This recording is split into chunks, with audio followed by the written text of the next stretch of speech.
Salut les gars, j'espère que vous allez bien. Je sais pas comment aller un peu les caméras et tout. Hop.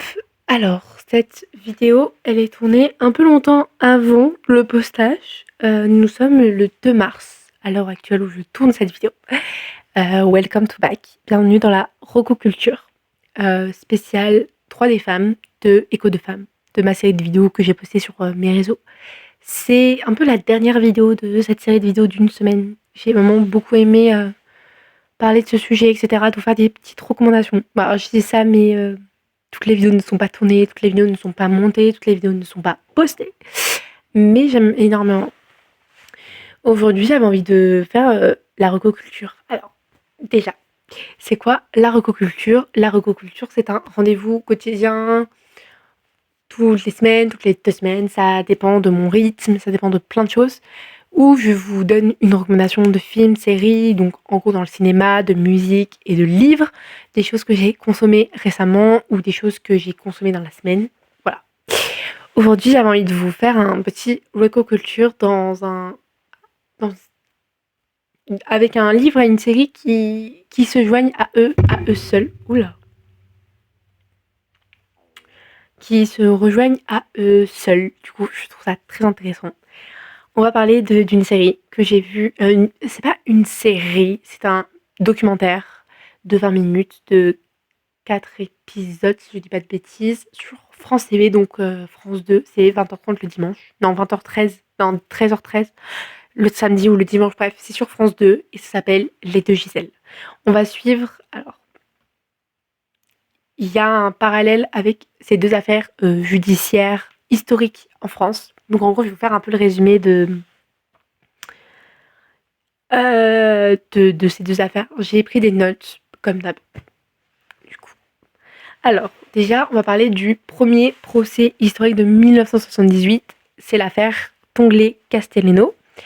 Donc, en gros, dans la nuit du 21 août 1974, deux jeunes touristes et, alors attention, lesbiennes. J'appuie bien sur cette idée de lesbienne.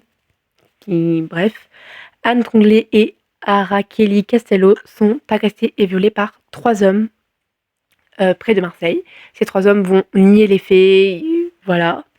Elles vont porter plainte suite à ça et malgré les obstacles et la remise en question de leurs paroles par la justice. Et en fait, dans cette affaire, ce qui est bien en gros, c'est que on le voit dans le documentaire, dans la série, dans le documentaire, etc. C'est qu'en mode, elles sont vraiment battues, quoi. Le visage un peu amoché, etc.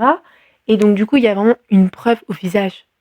Et même en elle, c'est une preuve à vie, quoi. Et donc, l'affaire va se juger à Aix-en-Provence, où ces deux jeunes femmes vont faire appel à Gisèle Halimi, une avocate reconnue à cette période-là, suite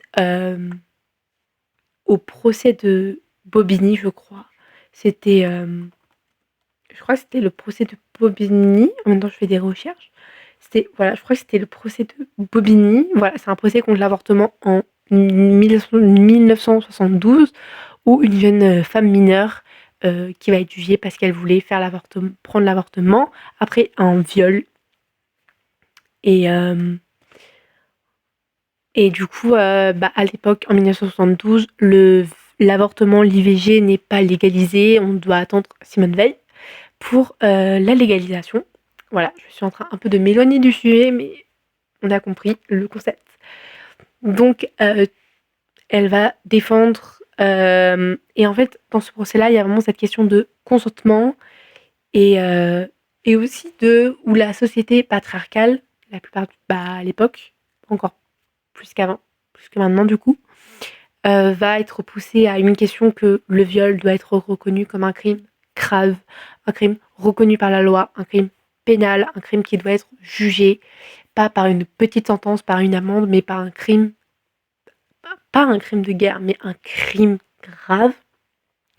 Ce procès va être médiatisé, il va être médiatisé, ça va pas être un huis clos, ça va être ouvert au public, même si au bout d'un moment après ça va être fermé. et ça va essayer de faire un peu évoluer les mentalités, ça va jouer un peu un rôle dans l'adoption d'une loi qui va définir le viol comme un crime et non un simple délit. Alors, les 2 Gisèle, ça veut dire qu'il y a une deuxième Gisèle et le procès de 1978, il a été gagné par Gisèle Halimi, du coup. Et la deuxième Gisèle, c'est Gisèle Pelicot, plus connue sur le nom de l'affaire des viols de Mazan en 2024. Gisèle Pelicot est alors victime de viols répétés par son mari, Dominique Pelicot, et par de nombreux complices qui recrutaient en ligne, etc. Il droguait à son insu Gisèle Pelicot avec de la soumission chimique. Et c'est grâce à ce procès, on va comprendre qu'il y a aussi le mot soumission chimique. Et c'est un pas quand même en avant. Elle va écrire un peu ses mémoires, si je peux dire ça comme ça, son récit de vie dans ce livre. Et la joie de vivre, écrit avec la romancière Judith Périgon.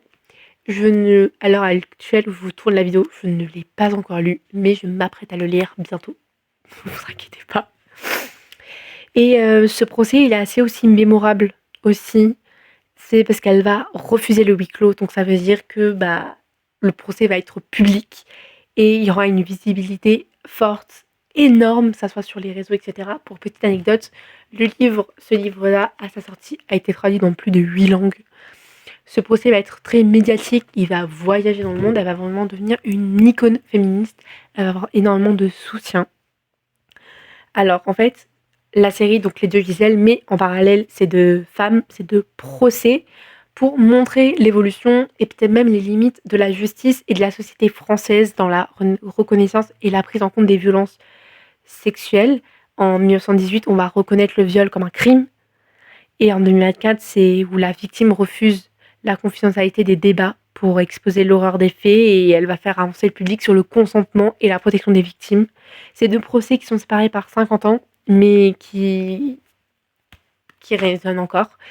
Voilà, je parle un peu trop, du coup. Mais je viens de me rendre compte que... En fait, là, j'ai fait un parallèle avec le livre. Alors,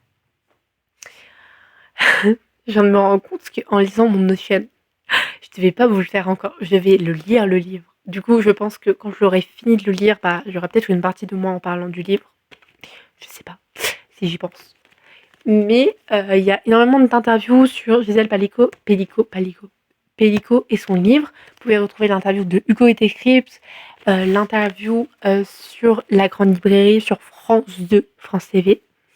J'ai hâte de lire ce livre, je pense qu'il va être très poignant. Voilà. Du coup, c'était ma petite recommandation de séries et de livres. Livres, pas encore lu. Puis, j'ai envie de vous parler d'une musique. La musique qui est la bande originale d'une série que j'ai parlé normalement dans le premier Recoculture que j'ai fait sur cette chaîne, c'était le 1er mars. C'est la musique Je t'accuse de Suzanne. C'est une musique forte qui pour moi résonne avec ses livres. Le livre de Gisèle Pelicot, son procès et le procès de Bobine, je vais dire. Bref, le procès des 2 meufs. Voilà. Je t'accuse, pour moi c'est une... Attendez. Parce que bien évidemment, vous savez que moi j'ai toujours dû... En fait, moi j'ai une petite mémoire. Désolée, hein, mais... Moi j'ai une toute petite mémoire, voilà. Suzanne écrit dans sa chanson un cri de dénonciation. Suzanne pointe de doigt les injustices, les responsabilités de la justice qui ne fait rien, les hommes, les femmes qui ne font rien, qui ferment les yeux sur les viols. Vraiment, en fait, ce thème, c'est la chanson de Suzanne, c'est le thème de l'accusation, de la justice, et qui résonne parfaitement dans ces 2 procès que je vous ai parlé. Le procès avec Gisèle Halimi, parce que la justice, elle prend pas en compte ces femmes. Le procès de Gisèle Pelicot, plus tard, oui, 50 ans plus tard, mais qui est un tout petit peu plus, je trouve, plus pris en compte de ce que j'ai vu, moi, sur les réseaux, etc., même si c'était en 2024. J'ai de vagues souvenirs. Et parce que oui, c'est pas parce qu'on dénonce ou qu'on accuse que c'est une démarche juridique facile, parce qu'il n'y a pas tout le monde qui va dire qu'il m'a violée, parce que les plaintes sont souvent prises ensuite. Souvent, la justice ne fait rien parce qu'il y a pas assez de preuves. Souvent, on condamne pas les violeurs. On peut voir plein d'acteurs, genre Depardieu, Gérard Darmanin, que je peux citer, hein, voilà. Mais en fait, c'est une démarche morale et sociale parce que tant que la société n'accepte pas qu'il y a pas à avoir des violeurs, les violeurs ne sont pas que des étrangers. Ça peut être ton conjoint, ça peut être ton frère, ton frère, ton cousin, ton père, ton grand-père. Et je sais que je l'ai déjà parlé euh, dans le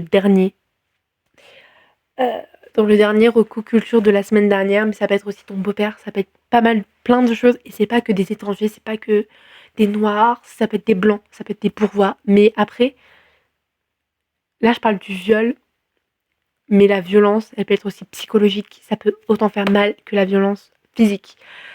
Comme dans la série, je suis désolée d'en reparler encore, l'affaire Laura Stern. Voilà, les féminicides. En fait, même dans l'affaire Laura Stern, on voit que la justice ne prend pas en compte quand même il y a un éloignement de la justice, on demande un éloignement pas du conjoint et que le conjoint ne respecte pas et que la police dit qu'ils ont un peu rien à foutre. Désolée du terme. Ça peut être des bourgeois qui violentent moralement et psychologiquement sa femme. Le mari, il peut violer sa femme, etc. et faire genre qu'il est tout beau. Et il faut prendre en compte ça que le viol,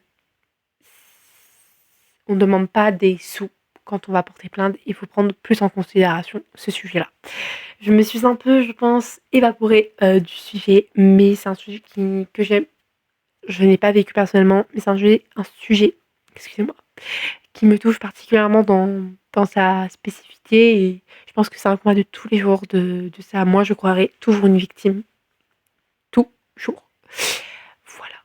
Et sur cette recoculture un peu courte encore, je suis désolée. Je vous fais plein de gros bisous. Plein de gros bisous, vous êtes mes potes. Après, on est un peu besties quand même. Je vous fais plein de bisous. Prenez soin de vous et on se retrouve potentiellement la semaine prochaine. Et j'espère que cette série de vidéos écho de femmes sur Instagram en particulier vous a plu. Moi, ça m'a plu de bien les tourner, de vous parler de ce sujet que je parle peu sur mes réseaux. Mais sur ce, moi, je vous fais plein de gros bisous et prenez soin de vous.